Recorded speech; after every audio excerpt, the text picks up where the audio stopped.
මේක හැමෝම දන්නවා මේක මේ එන්ටෝක් වැඩ කරන ටෙක්නිෂියන් TVS මේ එන්ටෝක් එකේ ස්ටාර්ටර් ක්ලච් එකට එන කැල්ලක් මේක ගොඩක් අවස්ථාවලදී අපි මේක ගලවලා මේක ෆිට කරා මේ ෆිට කරලා තියෙන අලුත් එකක් දැන් මේක දාගන්න ගියාම හුඟක් ටෙක්නිෂියන්ලා මේ පරණ වැඩ කරුවොත් නේ මම කියන්නේ අලුත්ෙන් වැඩ කරන අයට මේක දාගන්න ගියාම දාගන්න බෑ හුඟක් වෙලාවට මේ රෝලර්ස් පනිනවා එක එක ක්‍රම සහ විදි ඇති මම මගේ ක්‍රමෙත් පොඩ්ඩක් බලන්න මේක දැන් හයි කරලා ඉවරයි ඊට පස්සේ මේ වගේ ඕරින් එකක් ගන්න අරගෙන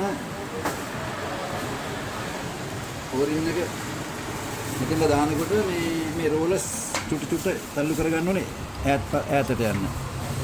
දාලා ඒ ඕරින් එක හොඳට ඉඩ හිටනවා එතකොට.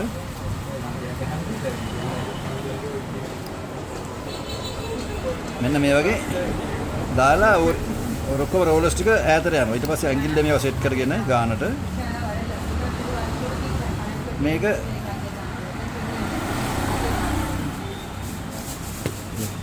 චුට්ටකින් දැන් හරි. දැන් ඒක දැම්මට පස්සේ උප්ස්.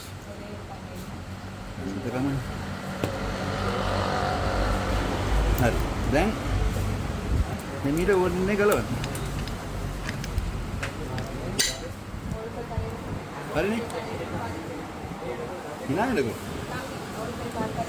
Thank you.